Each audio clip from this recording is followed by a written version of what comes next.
Welcome to the podcast, Restore Yourself, Restore Your Marriage, where it's all about discovering the thoughts that get you in the mood, the thoughts that get you out of the mood, and how creating a deeper connection with yourself creates a deeper connection with your spouse. I'm your coach, Shelly Anderson, coaching you through life, love, and intimacy. This is episode number 210, Flirty Excitation. What is this goodness all about? Yes, we're going to talk about this concept of flirty excitation. And I'm so excited because I actually find this topic very exciting.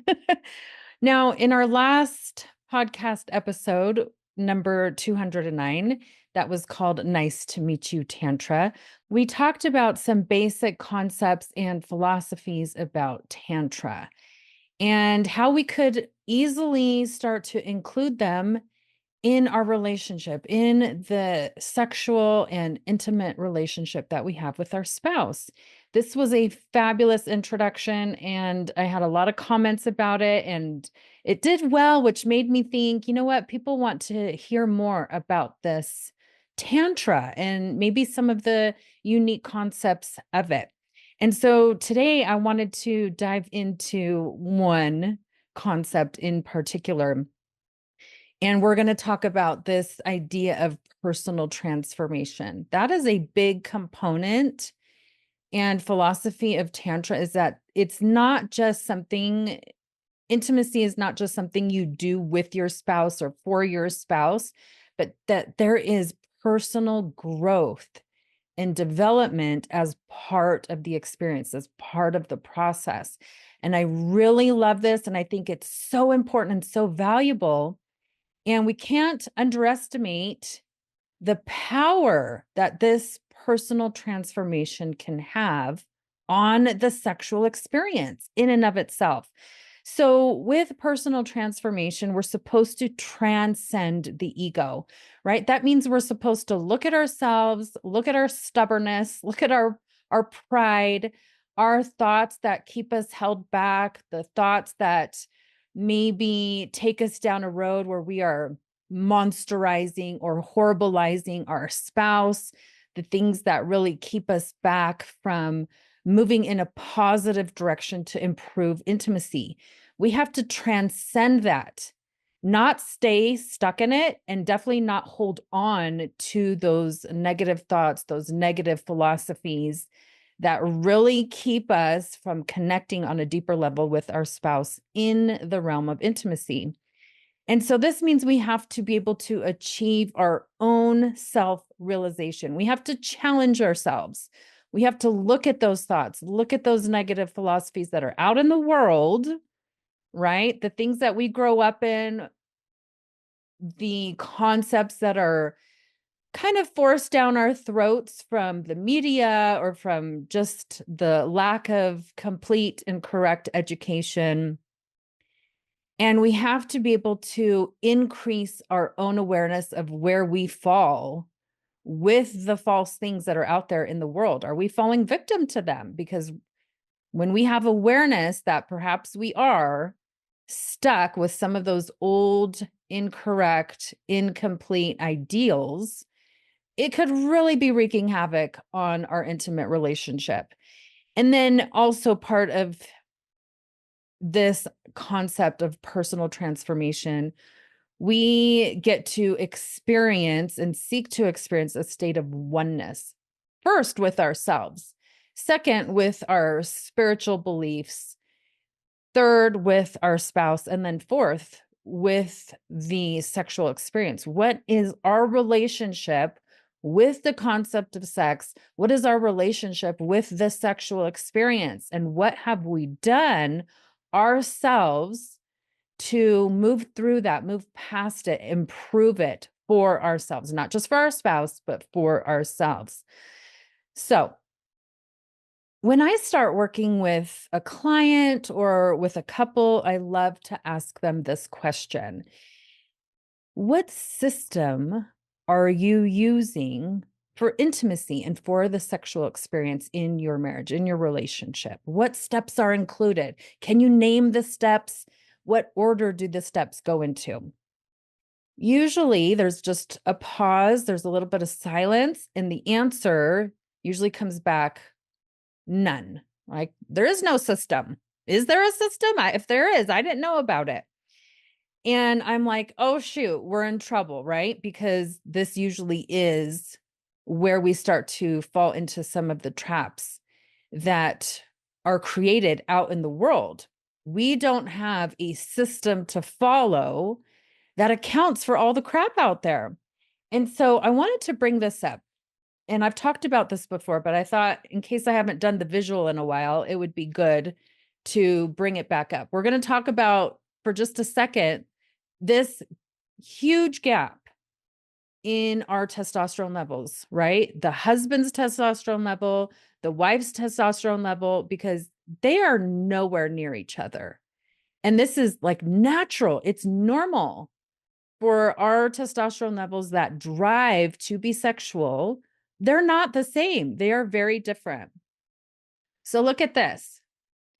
We have the women's testosterone level very low. It's between 0 and probably 80.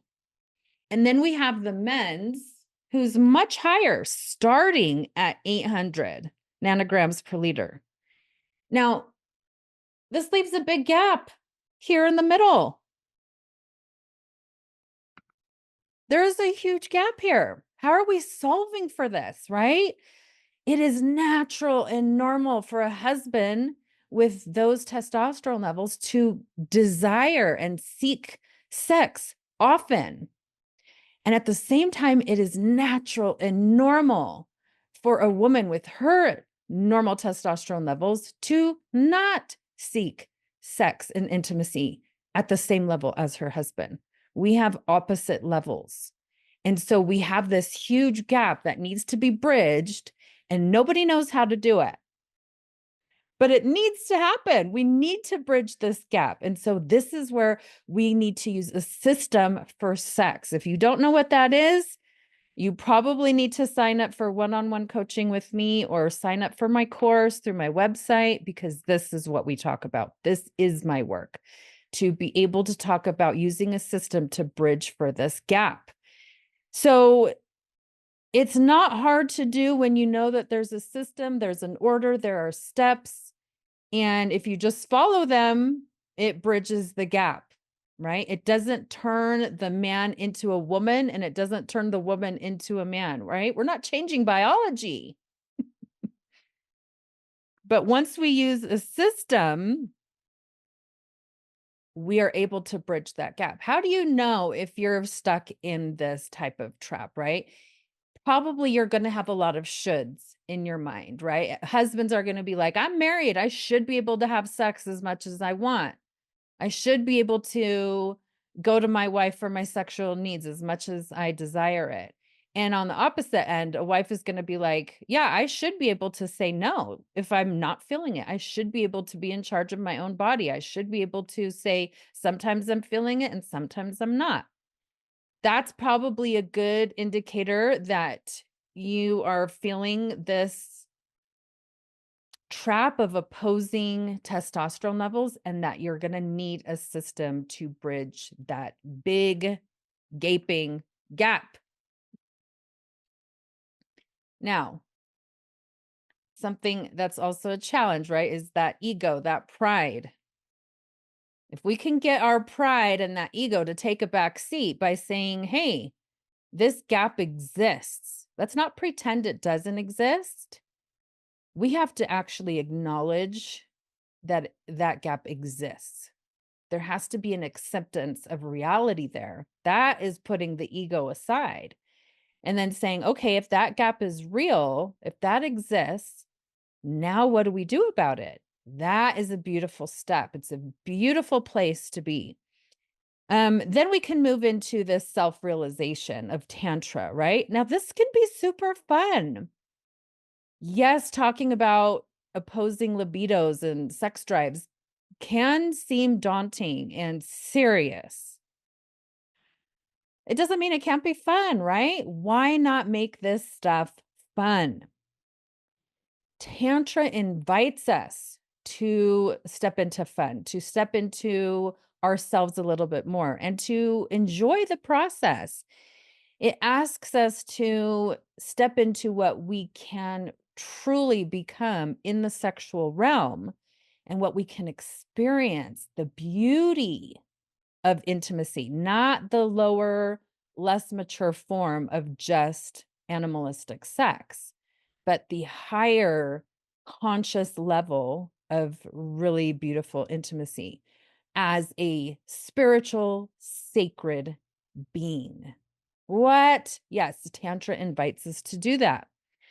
So when we have the immature sex expectations that the world teaches us, we are going to need to put those aside and tap into the more mature part of our brain, the higher brain that says we're going to approach sex from a more adult mindset, right? And that is what Tantra asks us to do, not to continue on with our 15-year-old self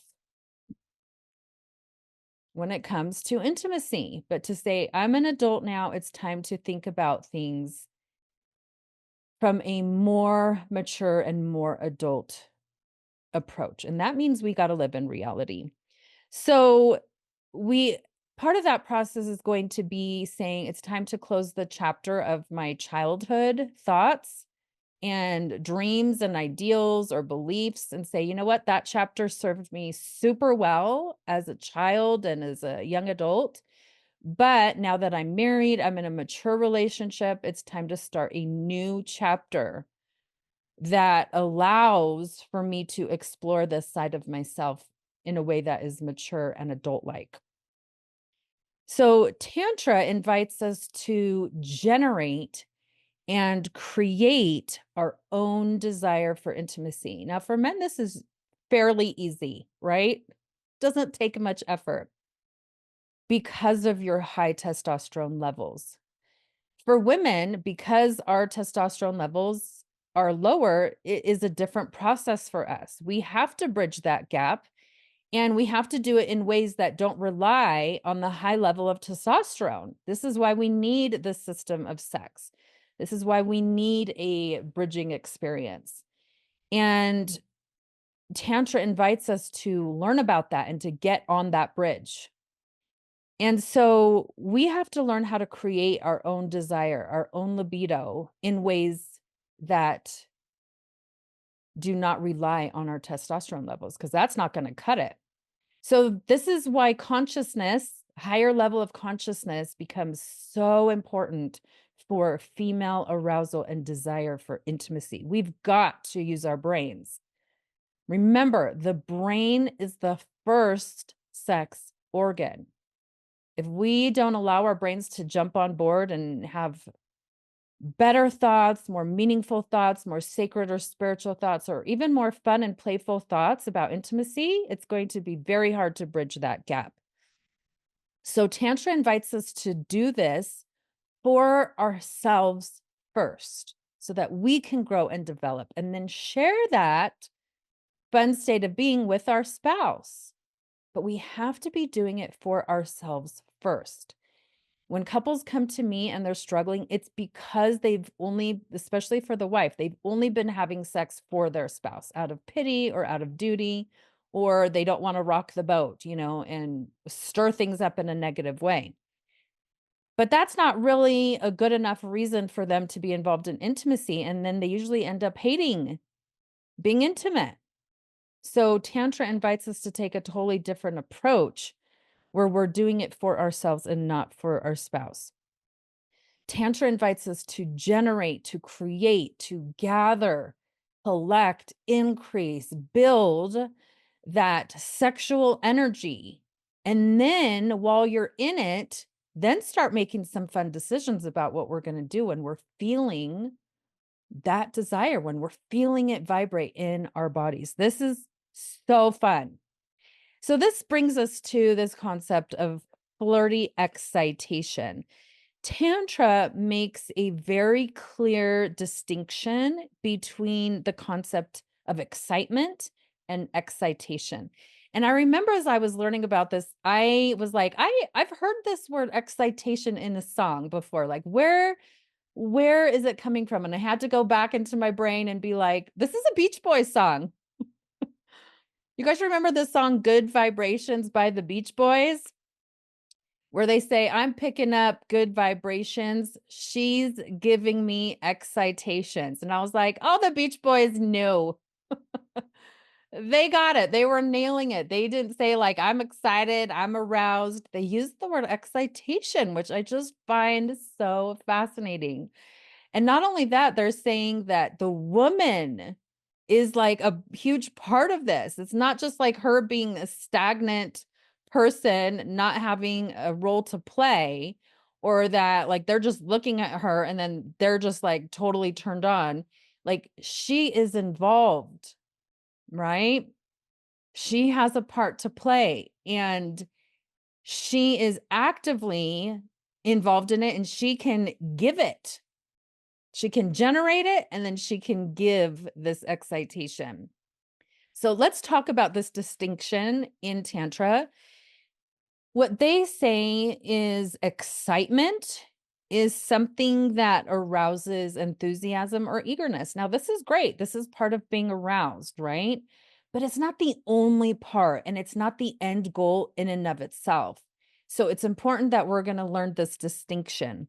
It's an exciting incident. It's an incident, right? And this is probably what men are going to connect to, and women when they think about men becoming aroused, like it's an incident. There's something that happens where the man is excited, he's aroused, he's turned on. It's an incident. It's like an event. But it's also from the Tantra perspective, it's a narrow approach to sex and intimacy. It's narrow because it's just kind of limited to that one event. You get excited and then that excitement can leave, right? It's a narrow approach because once the husband gets aroused, that narrowness leads to like, there's an end goal in mind. We need to get to the orgasm. We need to get to the pleasure. We need to do it. I need to have that release. It's destination focused. It's goal focused of let's get to the orgasm. And when that is the focus, then there is just this like compulsion. I've got to get to the end. We've got to get to the orgasm. Like, and that's why a lot of times when a husband gets aroused, he wants to take action immediately. And of course, we know, especially just keeping in mind the testosterone levels and that big gap, like women usually aren't on board. They're not usually aroused by an incident that quickly. We need to go through that bridge. We need to cross that bridge. And we need those specific steps, that system, those ingredients to be involved. So Tantra invites men especially to harness that energy and then slow things down, right? Get into that moment of being excited, but harnessing it, bridling it, not getting rid of it, not extinguishing it. Harness it, channel it. And that is going to lead us into what they call the state of excitation. Now, Tantra is like, this is the better place to be. This is a more mature goal. And how they define excitation is a state of being excited. It's not just a one-time thing. It's not just the incident or the event of being excited. It is a state of being. This is a longer lasting thing. It is the application of energy to a system. What? Weren't we just talking about we need a system to bridge the gap of testosterone and those differing libidos between husband and wife? Yes, it's about taking the energy that is generated and applying it to the system. So husbands, when you start to get aroused, when you start to get excited, apply that energy and say, oh, this is when we have to start using the system that Shelly's been talking about, this bridge. Because if we just try to cross the bridge, like without actually going through the steps of the bridge, like that excitement is going to die super fast and the wife is not going to be on board. So husbands apply that sexual energy to the bridge, to the system that works. And the wives can start to say, "Ooh, this is where we get to get on the bridge. I'm excited about that because now I know that all my needs as a woman with my female style of arousal, those are going to be met on the bridge." Yeah, that is exciting. That is very assuring for women. So they can get excited about that. So it's the application of that sexual energy to using the system. Don't just skip it and try to get to the destination as fast as possible. You have to apply it to the system. Excitation is expansive because once you're in that state where you start to get a little bit aroused, it can apply to multiple aspects of your life, which makes life very fun.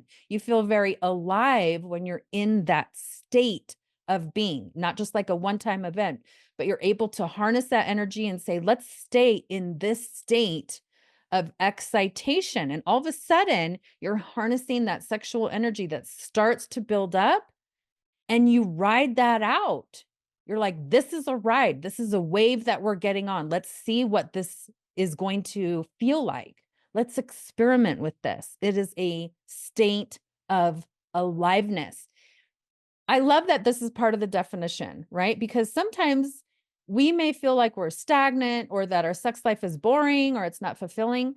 Tantra is saying, no, if you seek out excitation, it is a state of aliveness. It's the opposite of being bored. But boredom comes when we're narrow-minded and not using our higher thinking skills and just are like, hey, I'm excited. Let's get to the end. No, let's slow things down. Let's harness. Let's get into that state of aliveness. Excitation includes a refined vibration of inner delight. Yes, inner delight. That's a fun place to be. But if we just are focused on the end goal, like we may not really even tap into that inner delight, that vibration. Excitation leads to a natural desire, not a compulsive desire, a natural desire to continue on the journey, on that sexual journey. Enjoy that bridge, enjoy that whole experience. Stop and smell the roses. Enjoy every aspect when your body is full of these vibrations of feeling alive. All of a sudden, when your senses are heightened, you enjoy more things, even if they're small and seemingly insignificant. You now like experience them differently. So, especially for women, when they are able to feel that natural desire to continue on the journey of excitation, man, they know that being on the journey is exciting. It is arousing. That bridge, being on that bridge, that is a turn on for them. That is a huge turn on for women being on that bridge. And they will know that their natural desire will lead them to want to have an orgasm, to want to be intimate with their husband. It won't be just like, oh, my husband's in the mood, he's compelled, he feels compulsed to get to the end. And it's more like, no, no, no, no, no. I want to get there too. Once I'm on that bridge, this feels amazing. Excitation is about being adventurous. It's about being in the moment. It's about living in the moment. It is about moving along the path, along the bridge, taking the detours, allowing yourself to be curious about what that bridge is going to look like and not say, hurry up, that bridge can only take 30 seconds. It's like, no, what is the experience going to be like on the bridge today? How long will it take? What am I going to encounter on this bridge? It's going to be amazing. This is a state of high awareness and aliveness. This is so fun and playful. What if we just looked at the bridge as like, the bridge is where the fun is at. The bridge, being on the bridge is playful. We like being on the bridge. We like that experience. Women love being on this bridge where the system exists and we're putting all the components of the system into practice. We're not skipping steps. We're not leaving things out for female desire. It's all included. Now, how can a woman be on the bridge, right? And this is important for husbands to know as well. But for women, since this is about self-realization, these are things you can do yourself, right? Get nostalgic. Go back into your memories, and remember what it was like when you first started dating your husband, right? The flirting, the fun moments together, the experiences shared, the deep conversations, getting to know one another. Allow your brain to go back into the best times of dating. Get nostalgic. You doing that in your brain is having that higher consciousness. It is part of the tantra experience, right? Because when you do that, you generate those wonderful feelings within yourself about your spouse. And you're not waiting for him to do the 20 things on your honey-do list, right? You don't need him to do that because you're generating that desire within yourself. That's powerful stuff. That is super sexy. You will feel sexier and more desire doing that than waiting for your spouse to do things on the honey-do list. So make sure you keep that in mind. Listen to sexy music throughout the day. Women, do this for yourselves. I love talking about this. Create a sexy playlist for yourself that you can put on during the day that helps you get in that mindset, in that mood. Set the scene. Wherever you and your spouse are intimate, set the scene. Make sure your senses are involved. Make it romantic. It doesn't take long, 1 or 2 minutes, if that. Easy to do. And the benefits are amazing. And let's see. Do these things early on in the day so you can start to generate and gather and create and harness this excitation, the state of being. And then when your husband gets home from work, you're already there. You're already there. When he gets in the door, that's where we start this flirtation stuff, right? To flirt is to behave as though attracted to or trying to attract someone like your spouse, but for amusement rather than serious intentions. Flirting is so fun, and we have to make sure we look at it with the right lens. Like, this is a fun thing. If a wife and a woman could say, I'm going to attract my husband, I'm going to get into my feminine qualities, I'm going to explore them and allow them to come out and live in them. And we do it for the fun of it, for the amusement of it, because we feel amazing when we flirt and we say, I'm not going to act on this right now because I want to stay in this state of excitation. We release all sexpectations, which is huge for women to tap into their own sexual desire. What? Yes, this probably seems like counterintuitive, but it is so valuable. This type of information is so valuable. To flirt is to show casual interest or something. Casual interest or liking. It's to experiment. It's to come close or reaching, or sorry, to come close to reaching or experiencing something. It's all about the buildup. Flirting is all about the harnessing. It's all about the generating, the gathering. It's all about that. This is so fun. Flirting is so fun, and we underestimate it, especially in marriage. Flirting is fun. And it leads to excitation. It leads to that state of being. We can flirt with our spouse for hours. And as we do that for the female and for the male, the longer we stay in that state of flirty excitation, we are building up that sexual desire and sexual arousal. It's reaching much higher levels that when we actually do go to be intimate with one another, yeah, if those desires are here instead of like way down here, the experience is so much better, especially for women. Usually all those steps are ignored. And female desire is so low when we go to have sex that the actual experience of having sex is not that exciting. But when we've built up our desire and our excitation, and then we have sex, yeah, that is way more fun, way more satisfactory, and way more pleasurable. We need to tap into that. Being flirty is expressing a playful sexual attraction. It's pleasantly playful. It is having a charming feminine appeal. What? This was fun. Women, do this for yourself.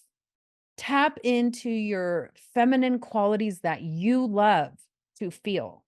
Increase them, heighten them for yourself. Your husband is going to benefit.